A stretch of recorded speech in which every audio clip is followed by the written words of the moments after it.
これから始まる大レースひしめき合って稲なくは天下のサラブレッド4歳馬今日はダービーめでたいな走れ走れ牧場を本命穴馬かき分けて走れ走れ牧場を追いつけ追い越せ引っこ抜けスタートダッシュで手遅れるどこまで行っても離されるここでお前が負けたならおいらの生活ままならぬ走れ走れ走れ牧場を本命穴馬かき分けて走れ走れ走れ牧場を追いつけ追い越せ引っこ抜け走れ走れ走れ走れ走れ牧場を本命穴馬かき分けて走れ走れ走れ走れ走れ牧場を追いつけ追い越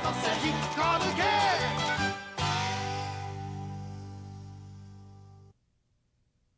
Natalo si Cascade sa sinalihan niyang karera sa France at si Makibao natalo sa Chrysanthemum Competition. Nalungkot si Makibao pero nabuhayan siya ng loob na makita niya puspusang nagsasanay si Cascade sa Hokkaido. Samantala, nagkaroon naman si Makibao ng isang hindi inaasahang bisita. Ang bago kong tagapagsanay na si Timba Sabidir! Talaga? Totoo ba yon? Meron akong bisita? Nasaan ho siya? Nandun ba siya sa farm? Parang ngayon lang yata yung nangyari ah. Oo nga, ngayon lang siya magkakaroon ng bisita. Mr. Yang, sino ba talagang sinasabi ng bisita ko? Huwag ka na magtanong, malalaman mo na lang kapag nandun na tayo sa farm. Mr. Zhang naman wag mo na akong pasabikin. Sabihin mo na sa akin kung sino yung bisita ko. Sige na, sige na. Makibao, ano ka ba? Huwag mong gawin yan! Tumigil ka nga, madidisgrasya tayo sa ginagawa mo, ano ba? Tigil! Masyado ako na-excited!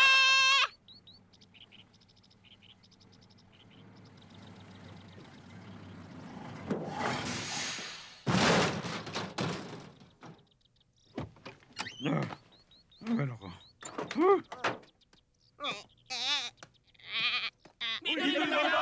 Ha? Maligaya pagdating sa inyo! Mukhang napagod yata kayo sa paglalakbay. Aba! Narito si Mr. Yansa! Ibig sabihin yung bisita ni Makibao? Si Mr. Yansa at ang mga tauhan niya? Hindi sila yung mga bisita na pinapunta ko rito. Aba! Mabuti naman at dumating na rin kayo! Kumusta na kayo? Hoy! Narito rin pala si Mang Duruchi! Anong ginagawa niyo rito? Tama! Alam ko na! Pinapunta kayo rito ni Mr. Zhang, tama ba? Hindi ba uso pa nyo dito? Ba't sinisipon pa rin yata kayo? Mahilig ka pa rin magsalita ng kung ano-ano hanggang ngayon, ah! Mang Duruchi, kamusta na kayo? Teka, sino ka nga ba? Bakit hindi niyo ako natatandaan? Kasama rin nila ako sa Mongolia noon. Kasama nila ako kaya bakit hindi niyo ako naalala? Kamusta na ho si Timba? Ayos lang ba siya? Si Timba! Kung gusto mo malaman ang kalagayan niya, ikaw na mismo ang umalam. Ha? Anong ibig niyo sabihin? Alam ko na! Narito na ngayon si Timba, tama ba? Ha? Oo, tama ang sinabi mo. Pinapunta ko silang dalawa ni Duruchi. Magkasama sila ngayon ni Makibako. Hihintayin ka raw nila sa kakahuyan. Sige na, puntahan mo na sila.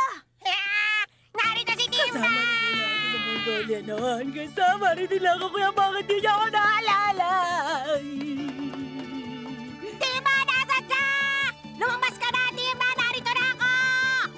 Hoy, narito lang ako. Ikaw nga, Timba! Mukhang maayos naman ang kalagayan mo. Ano, puting kabayo? Kumusta ka na? Mukhang mas lalo ka ba yata naging maliksik ngayon narito ka na sa Japan? Napanood ko lahat ng mga naging laban mo. Mukhang mas malakas ka na ngayon. Ang laki ng kaibahan kaysa nung una kang dumating sa Mongolia. Wag mo na akong purihin ng purihin. Nahihiya tuloy ako sa'yo. Base sa mga napanood ko, napansin kong mas sanay ka na ngayon sa paggamit ng Mazda Special Running Style. Talaga? Sa tingin ko rin, malaki ang inalakas ng katawan ko ngayon. Kung ganun, isa lang ang ibig sabihin nun. Nagbunga rin ang lahat ng mga pagsasanay na ginawa mo. Oo nga, tama ang sinabi mong yan. Mas magaling na ako ngayon, di ba? Kaso natalo ka naman sa Chrysanthemum. Oo nga pala. Ibig sabihin, hindi pa rin talaga ako kasing galing gaya ng inaakala ko. Sa totoo lang, malabo makuha mo ang kampyonato sa Arima Cup base sa sitwasyon mo. Ha? Pero bakit? Bakit mo nasabi yan? Tsaka bakit parang sigurado ka?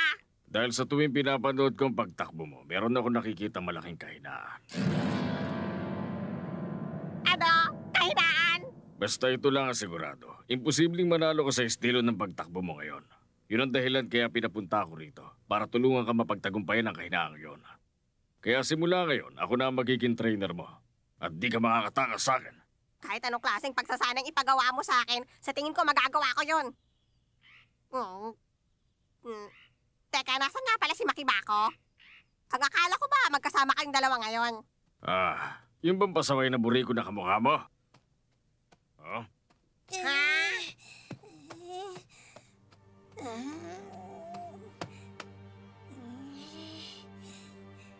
Eto na ako.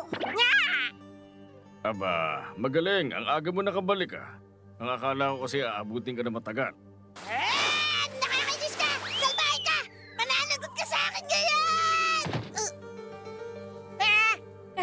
Gumising ka, Makibako! Bakit ka ganyan? Anong nangyari sa'yo? Makibako, gumising ka! Pabayaan mo na lang siya. Bakit? Anong ginawa mo kay Makibako? Wala naman. Sinabi niya lang sa akin kanina na sasabay daw siya sa akin mag-training. Kaya pumayag naman ako sa gusto niya. Ang sabi niya rin kanina, hindi raw siya magpapatalo sa'yo. Ibig sabihin matindi ang training na gagawin namin. Sandali lang, mas mabuti pa siguro. Iuwi ko muna siya. Sa tingin ko, kailangan ni Makibako na magpahinga. Saklolo, tulungan niyo ako! Baka mamatay ako sa pagsasano na ipapagawa sa akin ni Timba! Tulungan niyo ako!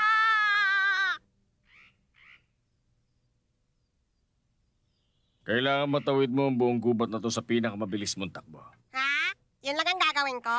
Oo, tama, ganun nga lang.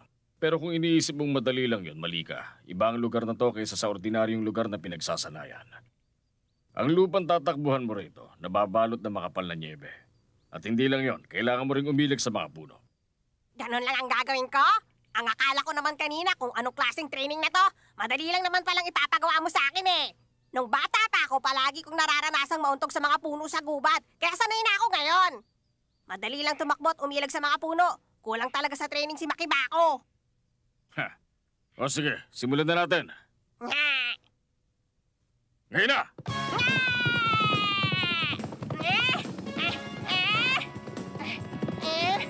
Magandang pwesto to. Dito na lang ako. Ang daya mo! Bakit mo ako inaagawan ng pwesto? Hindi lang naman ikaw ang tumatakbo sa laban, hindi ba? Ganito rin lang ang isang pangkaraniwang racetrack. Sige, tibali na lang. Basta dito na lang ako tatakbo. Hindi naman ako pwedeng magreklamo dahil sa naagawan ako ng pwesto o may humarang sa harap ko. Ang magaling na kabayo, mananalo pa rin kahit anong mangyari. Ang taas din ang kumpiyansa mo sa sarili mo. Marami ka na ipanalong laban dahil sa kumpiyansa mo. Pero hindi mo yung magagamit sa pagkakataong to. Ha?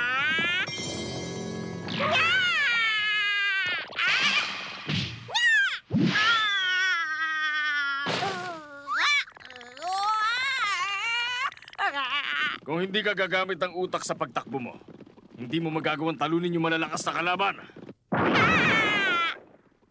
Rico, hindi ko napaghandaan yun Sige, mauna na ako!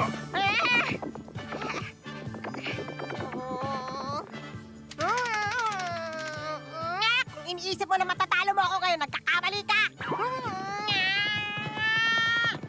Marami ka na naipanalong laban dahil dyan sa determinasyon mong manalo.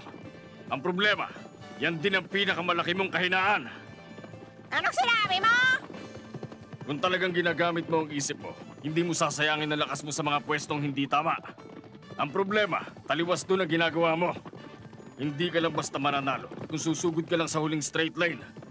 Iba na ngayon ang mga makakalaban mo. Mas matitindi na silang lahat. Importante ang pagpili sa tamang pwesto. Dahil kapag mali na pwestohan mo, makaka-apekto yun sa pag-asa mong manalo. Huwag kang magsasayang ng lakas at gamitin mo ang utak mo para magawa mo yon. Huwag mo akong mamalitin! Ginagawa ko ang lahat ko sa bawat laban! Malapit na ako sa dulo ng gubat! Masyado ka nagiging pabaya. O ano? Ako pa rin ang naunang makatawid sa gubat! Oo, tama ka. Ikaw nga nauna. Pero malalaglag ka naman. Wala nang lupa sa harap mo. Nga! Totoo ba to? Pangina pala yun.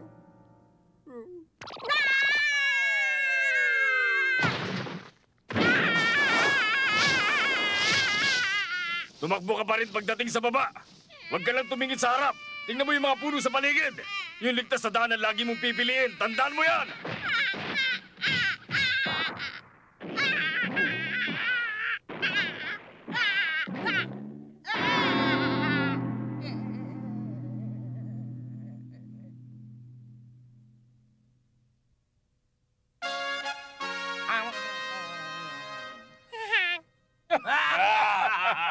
Alam mo, nakakatuwa talaga yung kinuwento mo. Oo, lasing ka na yata.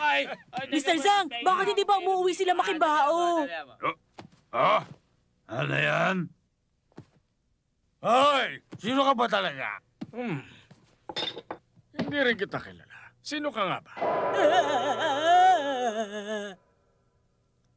Ang tagal naman nilang umuwi. Pero magkasama naman sila ni Timba eh. Wala tayong dapat ay pag-alala. Sobra na sila! Ako ang hinete ni Makibao. Nakilala na nila ako dati pero hindi nila ako naalala ngayon. Hanggang ngayon ba naman? Tingnan mo, Boss Onag. Mukhang nandito na sila.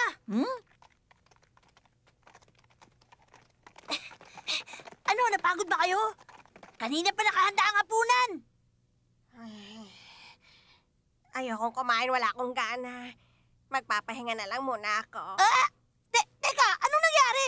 Oo, huwag kang mag-alala, ayos lang ako. Ang importante, buhay pa kami hanggang ngayon. Timba, Sabit here. Magpapayat ka sa akin. Ngayon lang sinabi ni Makibao na wala siyang gana. Paano nangyari yun? Ang masaklap doon, unang araw pa lang ngayon ang pagsasanay nila. Hindi pwede ang ganito, Timba! Kapag nagpatuloy ang ganito, baka hindi umabot si Makibao sa Arima Cup! Kung ganun nga ang mangyari, ibig sabihin lang nun na hanggang doon na lang ang kaya niya. Tama si Timba. Sangayon ka sa kanya, Boss Onag? Pero, oras na makayanan niya ang training na to. Siya na magiging pinakamahusay sa lahat.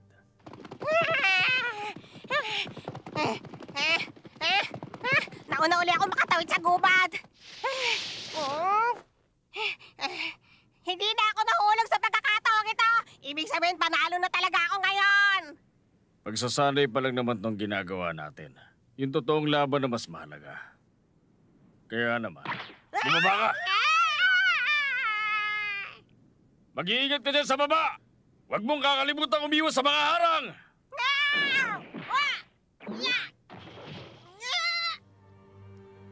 Humanda ka sa akin ngayon. Nagpanggap ako may sakit para hindi ako makasali sa training ngayon at para makapaghiganti na ako sa kanya. Magpapahit ka sa akin ngayon, Timba!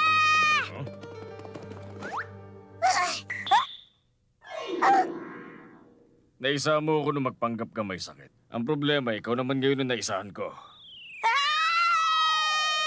Kahit pareho silang may natural na talento ng kapatid niya, pareho rin sila ng kahinaan.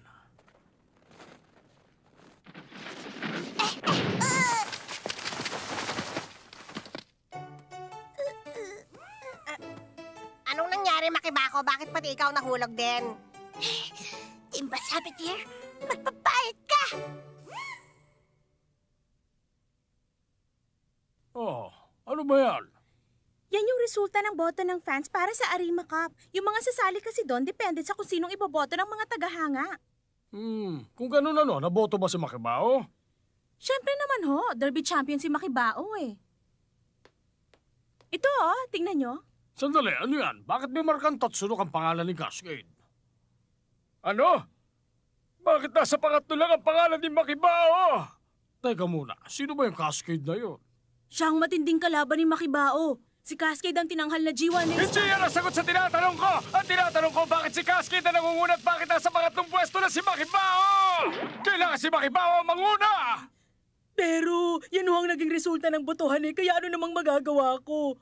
3 beses kasing nanalo si Cascade sa G1 Race. Si Peter the First 2 beses, si Makibao 1 beses lang. Pinag-iinit mo ang ulo ko! Ibig sabihin, 1 beses lang nanalo sa G1 Race si Midori Makibao! Natalo pa siya ng mga kabayong yon!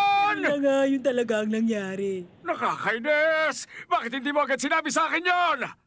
Pasensya na ho. Naalala ko nga pala, bumoto ka rin ba, Mr. Yansa? Kung ganun, hindi kayo bumoto. Kayo naman dyan, Mr. Zhang Hu. Ano bang masasabi nyo? Kahit pa mas marami ang naging boto ng ibang kabayo kaysa kay Makibao, hindi pa rin naman yan basihan ang kakayahan nila.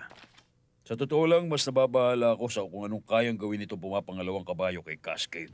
Nung magsimula siya matapos magretiro ang kapatid niya si Peter II, hindi pa siya ganong mahusay ng panahon na yon.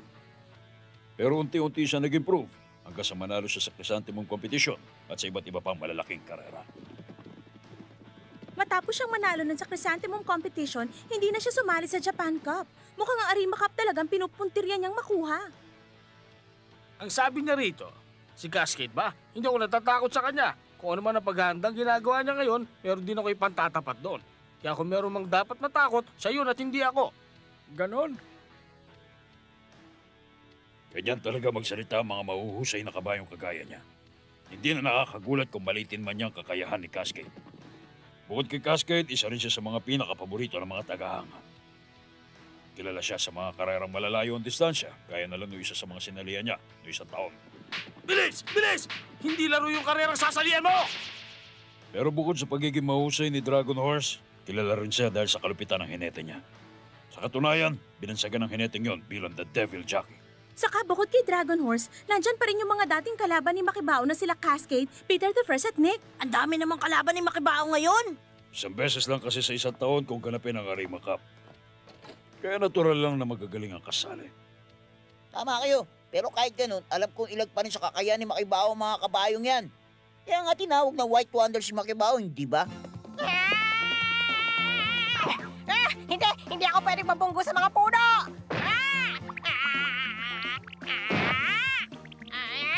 Hindi ko pa rin talaga magawang umiwas! Ang daming puno sa kaliwa, sa kanan! Kahit saan ako bumaling, puro puno nakikita ko! Ano ba talagang gagawin ko?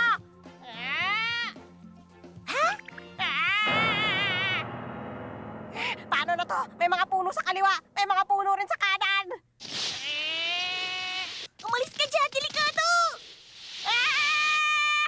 Kapag kumana naman ako, mabubunggo ko yung isa pang squirrel. Anong gagawin ko? Pagmasdan mong mabuti ang paligid mo. Ang paligid ko? Ha? Oo nga, tama. Alam ko na. Kailangan kong lumusot sa pagitan ng mga puno sa kaliwa para maiwasan ko yung mga squirrel. Tapos, saka naman ako didiretso papunta sa dulo. Takas na!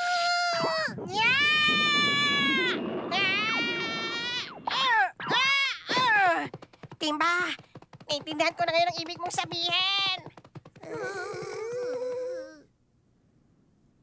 Ayos, mukhang tapos na yata ang trabaho ko rito. Ha?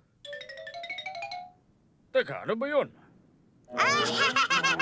Ano, Timba? Nagulat ka ba? Magbabayad ka ngayon ng utang mo sa akin!